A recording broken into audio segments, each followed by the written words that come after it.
I explored the shadow web once. Getting there was difficult. All the programs that let you run around on the web anonymously have rather convoluted installation instructions, and I'm not the tech-savviest type, so it was a struggle. But after a few frustrating hours, I managed to do it. My first stop was, no doubt, the coveted hidden wiki star. You hear about it all the time, and it really makes you curious to see it for yourself. People talk about how sick it is, how you need to be extremely careful of what you click. They're 100% right. I avoided so much, but still would wind up seeing an image or an article I really hadn't wanted to see. Things that no one should see. Disgusting, pure evil things that shouldn't exist. I'd been on the shadow web for 10 minutes and was already expecting the FBI pounding on my door, and here my only crime was curiosity. Weird comparison, I know, but the shadow web is sort of like doing drugs. You're alarmingly paranoid at first, constantly questioning your actions. Hell, my friend called me while I was on it and I about had a heart attack. I was so sure it was the police. But after a while, you sort of relax a little, feel a little more confident. After a few days of being the most cautious I've ever been in my life,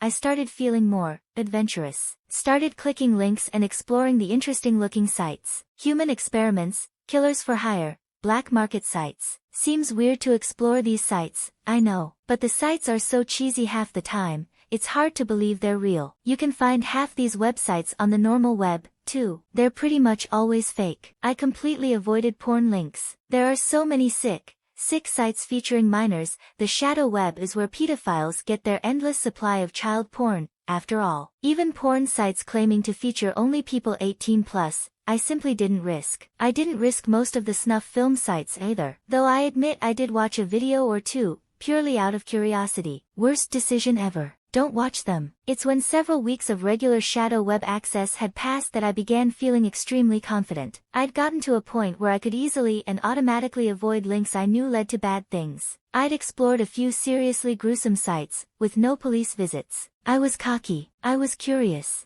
I joined a forum. It was a pretty tame forum, compared to the others I'd stumbled across. This one was for, as they called themselves, underground families. Literally, it was a ton of people who lived underground or in completely isolated areas with their families, all over the world. And they weren't like the backwoods inbred families you see in horror movies, or giant religious communities like the one discovered in Texas. Most of these families were pretty small in numbers, usually living in some warehouse or basement, or even a normal house, in some cases. What brought them together was that they never left their homes, ever. They were living completely secluded lives, only socializing with their own family and the people on this forum. There was no talk of torture or human trafficking or kidnapping. No talk of murder or inbreeding. Seriously, they appeared to be totally normal families, who honest to God just wanted to live alone. Stay off the grid, so to speak. Really not all that weird or uncommon, actually. I joined the forum purely for access to all the topics.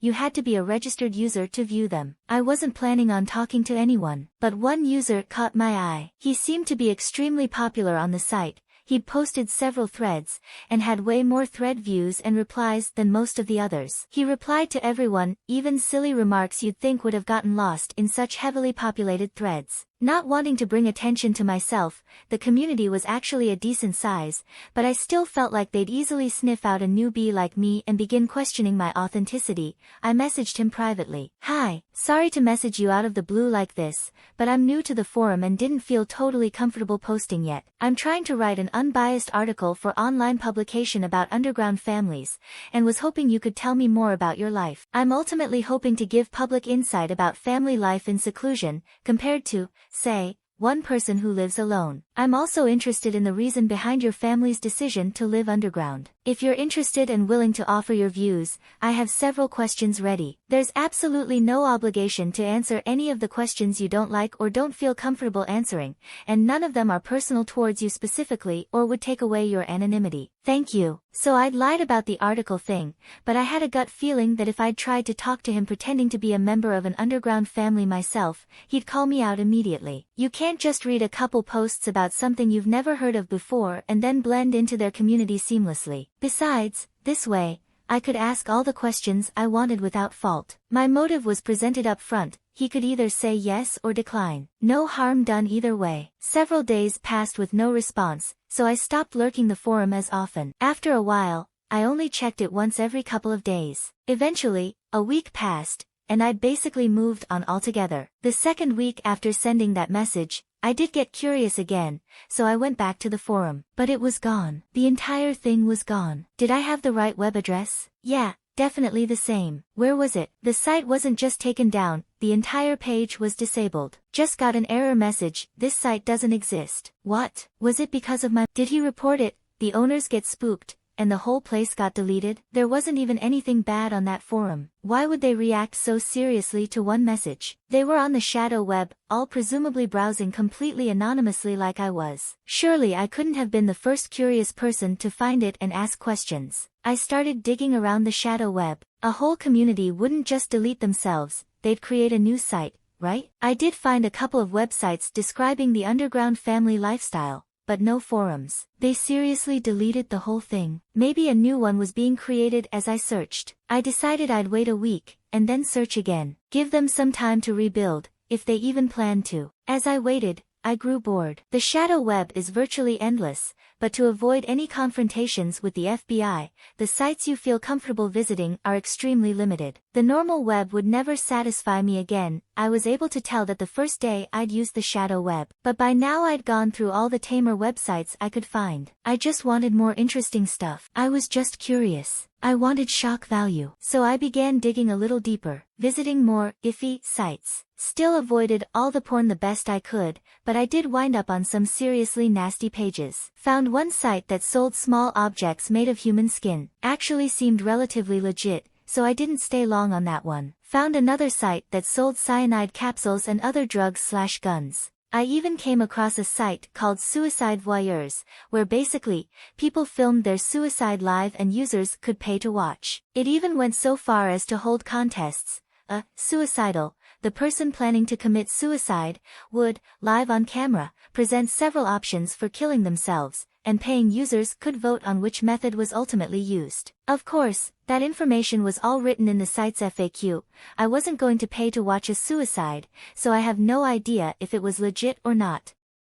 The week finally came and went, so I searched again for the Underground Families forum. Again, no luck finding a forum. Apparently they really had deleted it, or hidden it way better. I was about to give up the shadow web altogether when my eyes spotted a site called Road to Nowhere. I'd actually seen this name when doing my original search for the Underground Families forum the week before, but hadn't thought to click on it. So, I clicked on it this time. It was a website, not a forum, but with a familiar theme. It showed some pictures of families hanging out in places that appeared to be furnished basements or rooms with cement floors. The pictures were usually a little dark, often kind of grainy, but the families seemed happy and close. Most of the people, and kids, in the pictures were smiling or talking, and not like cheesy stock photos, but like actual candid photos. Maybe some of them hadn't even known their pictures were being taken. I explored around, and it turned out that the site wasn't quite like the forum, where users shared stories and experiences, but more like a dating service of sorts. Except, instead of finding dates, you found families to join. Families posted pages advertising themselves, anonymously of course. They described their appearances, size of the family, how big their home was,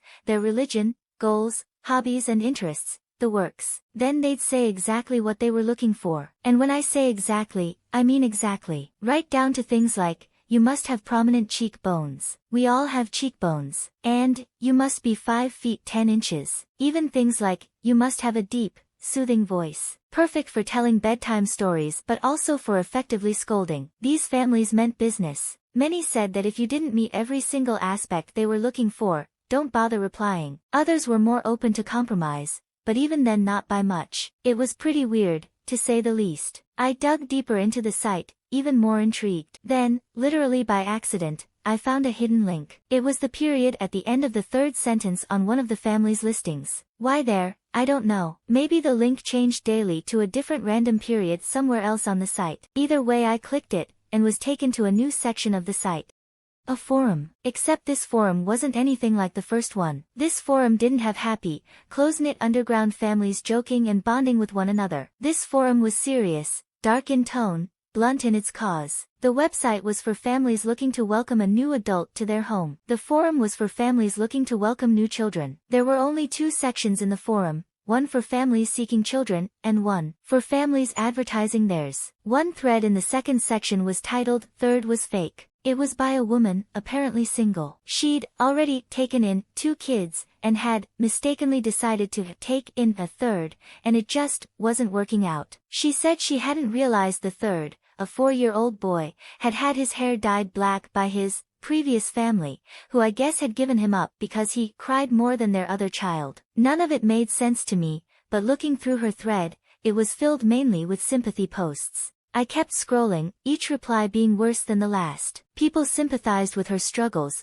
but she wasn't getting any takers for the boy. One user commented saying how difficult it is finding families for children over 2. From the other posts, I learned that crying children can rarely be rehomed, because apparently crying is one of the many negative child traits underground families don't want. Others include large feet, narrow mouths, and bony limbs. Between the website and the forum, it suddenly dawned on me why everyone had listed such meticulously strict traits and qualifications. They all wanted their families to appear biologically related, right down to temperament and personality, maybe for some other, much sicker reasons, too. I went back to reading the replies. I was getting to the more recent posts, like in the last week or so. It was obvious the woman was growing increasingly frustrated with her lack of luck. Finally, she posted a time limit. If no one takes him by August 3rd, I'm going to dispose of him. Today was August 1st. A few people replied with things like, "Ah, poor little guy. But, you have to do what you have to do." No one seemed concerned for the boy, only sympathetic towards the mom. So I did something I never, ever should have done. I messaged her, privately, as with the man on the last forum. I said I'd take the boy. I wasn't expecting a reply. Hell, I half expected the site to suddenly shut down like before. So imagine my shock when, not even 15 minutes later, I get a message back. Thank God. Disposing is such a mess, and my other kids haven't witnessed one yet. Tell me about your family. Short and to the point. It seemed most of the posts were written like this: short, precise, and to the point. I tried my best to reply in the same manner, making up a family on the spot and praying she didn't ask too many more questions. I'm a married mother of 1. Our daughter is 6. The boy looks like he could be her twin. We've discussed, and are willing to try and appease his crying habit. I'd seen the word appease thrown around on both this forum and the last one, and I had a feeling it referred to something a lot more sinister than it sounded. The woman responded back with an email address I could reach her at, an anonymous one, of course, to discuss the finer details and eventually an exchange location. I agreed and promised her a prompt email. Then I sat at my desk for a moment, thinking what on earth I had just done. Do I call the police? If I show them all of this, will they forgive the fact that I've been browsing sick and twisted sites on the shadow web for the past month and a half? Or will trying to be a hero for this little boy wind me up in prison? I was scared, extremely scared, terrified of being exposed. This would definitely make national headlines, maybe even international ones. Everyone in the world would say, yeah, she saved a boy. But what was she doing on all those other sites? My friends and family would know I watched that 2-minute video of some Indian man being beheaded with a hunting knife. They'd know about that live torture site I'd hung out on for 2 hours. I hadn't watched any of the videos, they were pay to watch anyway, and even if they weren't I still wouldn't have, right? No, maybe I would have. My curiosity had landed me in hot, unforgiving waters, and given me a black and white choice as punishment. Save the boy but face public humiliation and possible prison time for my sick curiosities. Or delete anonymous browsing altogether, never look back, and convince myself the boy's fate was out of my hands. Top story: 4-year-old found dead after anonymous call to police. A woman's anonymous phone call to police headquarters around 4:30 p.m. last Friday may have resulted in the death of a young boy thought to be a victim of a large-scale underground child trafficking trade. Tom has the story. Thank you, Beth. An investigation of a 4-year-old's discovered body now shows that the boy is the same child who was kidnapped from a daycare 3 years ago, a crime that had left such mystery and sorrow in its wake that the daycare had been forced to shut down just weeks after the incident occurred. Hope of locating the boy was slim, until an anonymous phone call to the Rosendale Police Department came in late last Friday afternoon. Here's the call. 911 operator. 911, what's your emergency? Caller, I think a boy is about to be killed. 911 operator, what? Tell me where you are. Caller, no, I can't. Okay, so, I was on this website dash. 911 operator, what website? Caller, a website for families, underground families, where they kidnap children and look, I think dash. 911 operator, ma'am, Please slow down. What's this website's URL address? Where are you? Caller, look, a woman is taking a boy to the corner of Blurred and Blurred. He was kidnapped. She had kidnapped him. If you don't go get him, she's going to kill him. She's going to kill him at 5 o'clock if you don't go get him. 911 operator, ma'am dash. Ma'am, beep dial tone. 911 operator, ma'am dash, hello. Upon further investigation, it is believed the boy was being traded through an underground child trafficking ring, but the details are still being worked out. The name and whereabouts of the anonymous caller are currently unknown, but police believe the call was made from a payphone just down the street from where the body was found. The police are unsure if the caller was part of the trade. An alert was called and responding officers were immediately sent to the location provided. They arrived a little before 5 p.m. and waited, but no woman or child showed. The next day, on August 3rd, they returned to the spot for a follow-up and discovered the deceased body of the 4-year-old left in a nearby dumpster. Cause of death has not been officially released, but investigators suspect it to have been by strangulation. The boy otherwise showed no signs of trauma or abuse. No clues to his killer were left, and investigators are still working to determine where he's been over the past 3 years since his disappearance. Back to you, Beth. Thanks, Tom. Absolutely tragic. Yes, it is. In other news,